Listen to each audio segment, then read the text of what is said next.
बिस्मिल्लाहिर्रहमानिर्रहीम। इन्नल्लज़ीना क़ालू रब्बुनल्लाहु सुम्मा इस्तक़ामू फ़ला खौफ़ुन अलैहिम वला हुम यहज़नून। सदक़ल्लाहु मौलानल अज़ीम व बल्लगना रसूलुहुन नबियुल करीम। इन्नल्लाह व मलाइकतहु युसल्लूना अलन नबी या अय्युहल्लज़ीना आमनू सल्लु अलैहि वसल्लिमु तस्लीमा। बड़ी मोहब्बत से हुजूर की बारगाह में दुरूद व सलाम का नजराना पेश करें। अस्सलातु वस्सलामु अलैका या सय्यदी या रसूल अल्लाह व अला आलिका व सहाबिका या सय्यदी या हबीब अल्लाह। तो कुरान पाक की एक आयत मुक़द्दसा आपके सामने पड़ी। अल्लाह करीम ने इरशाद फरमाया, इन्नल्लज़ीना क़ालू रब्बुनल्लाहु सुम्मा इस्तक़ामू, कि बेशक वो लोग जो ईमान लाए, जिन्होंने कहा हमारा रब अल्लाह है। इन्नल्लज़ीना क़ालू रब्बुनल्लाह, कि हमारा रब अल्लाह है। सुम्मा इस्तक़ामू, और फिर इससे पीछे नहीं हटे बल्कि उस पर इस्तिकामत इख्तियार की। अल्लाह को अपना रब मानकर फिर उस पर साबित कदमी इख्तियार की। हालात की तलखियां और जबरो तशद्दुद की तेज हवाएं उन लोगों को अपने रब से दूर न कर सकी। उन्होंने इस्तिकामत इख्तियार की। फला खौफुन अलैहिम वला हुम यहज़नून, फरमाया उनके लिए बशारत क्या है, उन पे ना कोई खौफ है ना वो गमज़दा होंगे। खौफ और हुज़न दोनों चीज़ें उनके करीब नहीं आ सकती।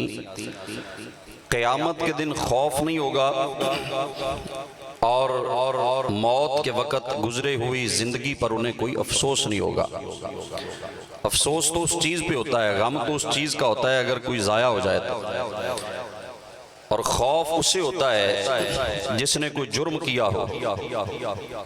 तो उन्होंने जब ज़िंदगी भर ना अल्लाह की नाफरमानी की ना उसके महबूब की नाफरमानी की, तो मौत के वक्त उन पर खौफ के बादल नहीं मुड़लाएंगे। और रोज़े माशर जब चेहरे स्याह हो जाएंगे, उनके चेहरे उस दिन भी नूरों अला नूर होंगे। ये एक मकाम पे अल्लाह ने इस तरह उनकी इस्तिकामत का जिक्र किया। दूसरे मकाम पे फरमाया, इन्नल्लज़ीना क़ालू रब्बुनल्लाहु सुम्मा इस्तक़ामू ततनज़्ज़लु अलैहिमुल मलाइका अल्ला तख़ाफ़ू वला तहज़नू व अबशिरू बिल जन्नतिल्लती कुन्तुम तुअदून।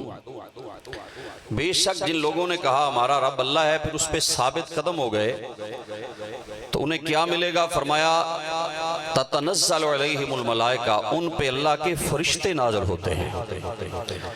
और वो क्या उनको बिशारत देते हैं? अल्ला तख़ाफ़ू वला तहज़नू, फरमाया ना खौफ करो ना गम करो। वाबशिरू बिल जन्ना, और उस जन्नत की तुम्हें खुशखबरी है, अल्लती कुन्तुम तुअदून, जिसका तुम्हारे साथ अल्लाह ने वादा फरमाया है।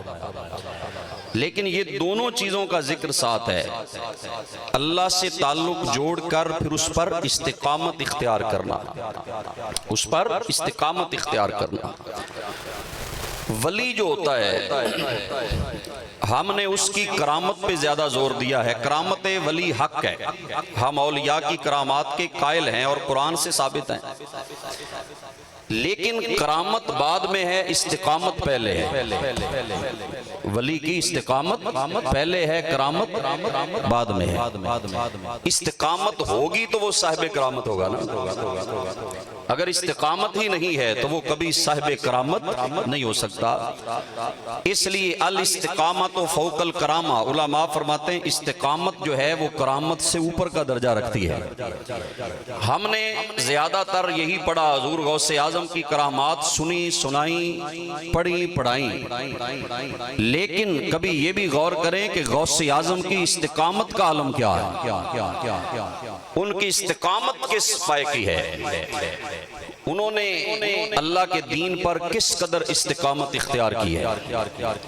बचपन से लेकर जवानी तक, जवानी से लेकर वक्त आखिर तक हुजूर गौसे आजम की करामत अपनी जगह पर है, लेकिन मेरे गौसे आजम की जो इस्तिकामत है दीन पर, उस इस्तिकामत ने आपको वलियों का सरदार बना दिया है। अल इस्तिकामा तो फौकल करामा। एक सहाबी हुजूर की बारगाह में हाजिर हुए, अर्ज की हुजूर कुल्ली फिल इस्लाम कौलन ला असअलु अहदन बअदक। हुजूर मुझे कोई ऐसी बात समझाएं, मुझे किसी और से पूछना ना पड़े, कोई ऐसी बात समझा दें कि मुझे जिंदगी भर किसी से सवाल न करना पड़े, कोई मुख्तसर और जामे सी बात समझा दें। और जामेयत जो है, चंद लफ्जों में समंदर को कूजे में बंद करना, ये अल्लाह ने हुजूर को मोजज़े के तौर पे अता फरमाया। कहा कि हुजूर कोई ऐसी बात समझाएं कि बाद में किसी से पूछना ना पड़े। हुजूर ने फरमाया कुल आमनतु बिल्लाहि सुम्मा इस्तक़िम। फरमाया कहो मैं अल्लाह पे ईमान लाया और फिर उसके ऊपर साबित कदम हो जाओ। ईमान लाने के बाद साबित कदम रहना, ये ऐसी बात है जिसे मिल जाए दुनिया और आखिरत की नेमतें उसे मिल जाती। इस्तिकामत इख्तियार करना, ये तो एक बड़ा लंबा मौजू है। सहाबा की इस्तिकामत को देखा जाए, जनाब सिद्दीक़ अकबर की इस्तिकामत को देखा जाए, जनाब बिलाल हबशी से लेकर कोई भी सहाबी है, उनकी दीन पर इस्तिकामत देखो।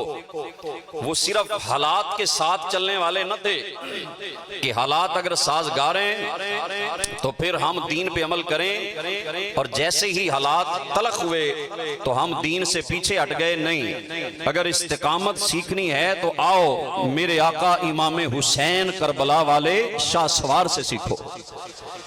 कि इस्तिकामत किसे कहते हैं कि मुफाहमत, जहां पे दीन की इज्जत की बात आ जाए, जहां पे अल्लाह की मोहब्बत की बात आ जाए, वहां इन लोगों ने अपनी जानें कुर्बान की हैं, लेकिन दीन इस्लाम से एक कदम तो क्या, एक इंच के बराबर भी पीछे नहीं हटे, दीन पे कायम रहे। आज के दौर में अगर किसी ने इस्तिकामत देखनी है ना, तो वो फलस्तीन के मुसलमानों की देखो कि इस्तिकामत के पहाड़ हैं।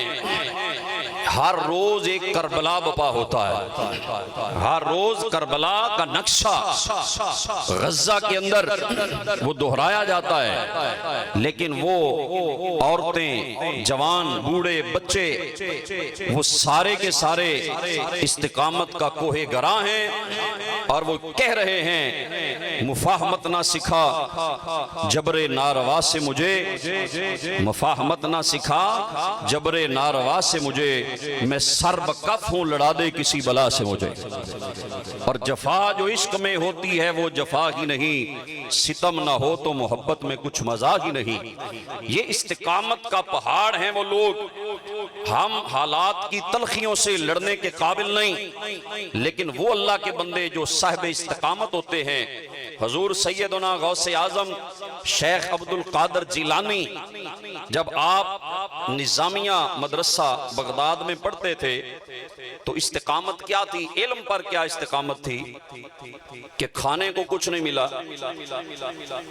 और फकर का आलम है, फाके हैं बगदाद के अंदर, लेकिन इदारा छोड़कर हजूर गौसे आजम नहीं गए। आज हमारे यहाँ कोई थोड़ा सा मामला हो जाए ना, बच्चे छोड़ के चले जाते हैं, और माँ बाप पहले ही तैयार होते हैं। क्यों जी? माँ बाप पहले ही तैयार होते हैं कि चलो कोई बहाना बने, हम किसी और जगह पे लुत्फअंदोज हो जाए। तो हजरत गौसे आजम शेख अब्दुल कादर जिलानी, जो तकरीबन 400 मील के फासले पर अपने घर से बगदाद में फाके हैं, और किस कदर फाके हैं, फरमाते हैं कि मैं जब देखा मैंने कि मंडी में सब्जियों के पत्ते जो गिरते हैं ना, तालब इल्म वो पत्ते खा के भी गुजारा करते थे। जो सब्जियों के पत्ते गिरते थे, कई तालब इल्म वो पत्ते उठाकर खा लेते और अपने इल्म की उन्होंने सिलसिले को जारी रखा था। कहते कहते हैं मैं जब मंडी में गया कि मैं भी कुछ पत्ते उठा के खा लूं, तो मेरे दिल में आया कि अब्दुल कादिर, जो सब्जी का पत्ता तूने खाना है तू रहने दे, तेरा कोई और भाई खा लेगा। तो मैं कहते हैं बाहर जंगल में चला गया, दरख्तों से पत्ते उतार कर, वो दरख्तों के पत्ते खाकर हुजूर का इल्म पढ़ता रहा, कुरान पढ़ता रहा, हुजूर की हदीस पढ़ता रहा। और फिर ये बगदाद के मिंबर पे बैठकर गौसे आजम ने फरमाया, दरस्तुल इल्मा हत्ता सिरतु कुतबा, लोगों में इल्म के रास्ते पे चलता रहा, मैं हुजूर का दीन पढ़ता रहा, हुजूर की शरीयत पढ़ता रहा, हुजूर की हदीस पढ़ता रहा, और इस इल्म के रास्ते पर इस्तिकामत इख्तियार करने की वजह से अल्लाह ने मुझे मकाम कुतुबियत अता फरमा दिया। दरस्तुल इल्मा, अल्लाह अकबर।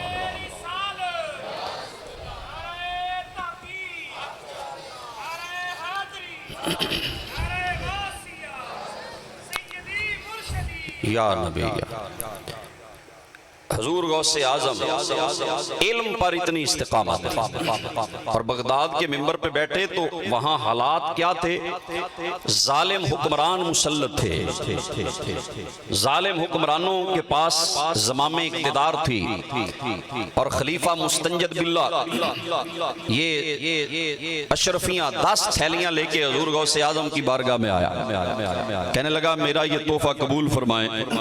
तो हजूर गौसे आजम को पता था कि ये मुझे खरीदना चाहता है, तो आपने फरमाया कि मैं तेरा ये हदिया कबूल नहीं कर सकता, क्योंकि तुम लोगों से जुल्म करके लोगों से माल इकट्ठा करते हो और फिर हमें हदिया देते हो।